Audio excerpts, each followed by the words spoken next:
नमस्कार दोस्तों, आज मैं आपको दशा माता के दिनों में सुनी जाने वाली तुलसी माता की नित्य नियम की कहानी सुनाने जा रही हूँ। प्रेम से बोलिए तुलसी माता की जय हो, दशा माता की जय हो। एक समय की बात है, एक गांव में एक परिवार रहता था। उस परिवार में माँ, बेटा और बहू रहते थे। बहू बहुत ही सीधी साधी और शांत स्वभाव की थी, पर सास बहुत ही झगड़ालू और घमंडी थी। वह अपने बहू के साथ बहुत अत्याचार करती थी। उससे घर का सारा काम करवाती और उसे खाने के लिए एक सूखी रोटी दे देती।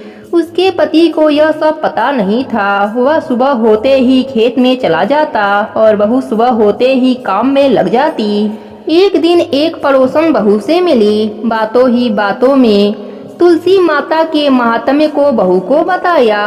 सारी बात सुनकर बहू ने अपने मन में भी तुलसी माता का नित्य नियम करने का निर्णय ले लिया। शाम को तुलसी महात्म्य की बात अपने सास को बताई। तब वह बोली, कोई जरूरत नहीं है कोई नियम लेने की, घर का काम करो। बहू चुप रह गई। बहू सुबह जल्दी उठकर नदी पर स्नान करने गई। वहीं एक घड़ा में पानी भरा और तुलसी के पौधे को सींचा। वहीं बैठकर तुलसी माता की कहानी सुनी। बहू यही नियम पूरे महीने में करने का ले लिया। सास के जागने से पहले बहू घर आ जाती। यही सिलसिला रोज का था। एक दिन सास जल्दी उठ गई। उसने देखा घर में बहू नहीं है। वह समझ गई कि वह जरूर तुलसी सींचने गई है। बहू के वापस आने पर उसने बहू से कुछ भी नहीं कहा। सास सोच रही थी कि बहू का नित्य नियम कैसे छुड़ाया जाए। अगले दिन सास ने उसका मटका बदल दिया। पक्के मटके की जगह कच्ची मिट्टी का मटका रख दिया। सुबह अंधेरे में बहू कच्ची मिट्टी का ही मटका लेकर नदी पर गई। बहू ने स्नान किया। फिर उसने मटके में जल भरने के लिए जैसे ही मटका नदी में डुबोया, मटका गल गया और सारी मिट्टी बह गई। बहू यह देखकर रोने लगी और रोते रोते तुलसी माता से बोली, हे तुलसी माता, आज मेरा नियम टूट गया, मुझे क्षमा कर दीजिएगा। तभी तुलसी माता प्रकट होकर बोली, तुमने आज जल के स्थान पर अपने आंसुओं से मुझे सींचा है, तुम्हारा नेम पूरा हो गया। तब बहू बोली, माता, मैं कल कैसे जल लेकर आऊंगी? यदि मेरे सास को पता चला कि मैंने मटका नदी में बहा दिया तो वह बहुत गुस्सा होंगी। तब तुलसी माता ने उसे सोने का एक मटका दिया, जिसे लेकर बहू खुशी खुशी घर आ गई। सास के पूछने पर उसने सारी बात बता दी। सास बहुत खुश हुई। उसने अपने बहू से कहा, सोने के मटके में यदि जल लेकर जाओगी तो गांव वाले इसे छीन लेंगे। तुम कल फिर जाकर तुलसी माता से रोकर दूसरा मटका मांग लेना। बहू बहुत ही सीधी साधी थी। वह अगले दिन तुलसी माता के पास जाकर फिर रोने लगी। तुलसी माता के पूछने पर उसने सारी बात बताई।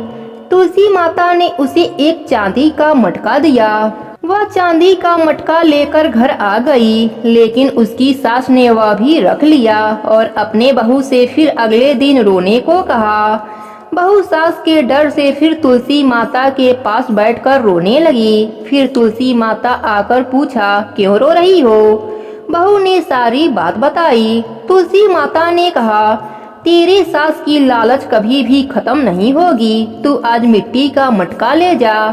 यह कहकर तुलसी माता उसे मिट्टी का मटका दे दिया। बहू जब घर आई तो उसकी सास बहुत गुस्सा हुई। उसने कहा, तेरे तुलसी माता के पास बस इतना ही धन है, जिसके पास कुछ नहीं है उसे जल से सींचने से क्या लाभ। लेकिन बहू ने सास की बात नहीं मानी और पूरे महीने सास के चुपके नदी पर स्नान करती और तुलसी माता को सींचती। सास ने एक दिन छुपाए हुए दोनों घड़ों को देखा। वह कच्चे मिट्टी के बन गए थे। यह देखकर सास बहू को बुरा भला कहने लगी। तभी तुलसी माता वहां प्रकट हुई। उन्होंने कहा, तुमने लालच और घमंड में बहुत पाप किए हैं, इसलिए तुम्हारे छूने से यह मटके मिट्टी के बन गए। जैसा बोओगी वही फल काटोगी। सास की आंखें खुल गई। वह बहू से और तुलसी माता से माफी मांगने लगी। तुलसी माता ने क्षमा कर दिया और खुश रहने का आशीर्वाद दिया। वह तीनों घड़े फिर से सोने के हो गए। अब सास बहू मिलकर नित नियम से तुलसी माता की पूजा और तुलसी सींचने लगीं। तुलसी माता की कृपा से उनका घर धन धान से भर गया। हे तुलसी माता, जैसे आपने सास बहू पर कृपा करी, वैसे ही अपने सभी भक्तों पर अपनी कृपा बना के रखना। कहानी अधूरी हो तो पूरी करना, पूरी हो तो मान रखना।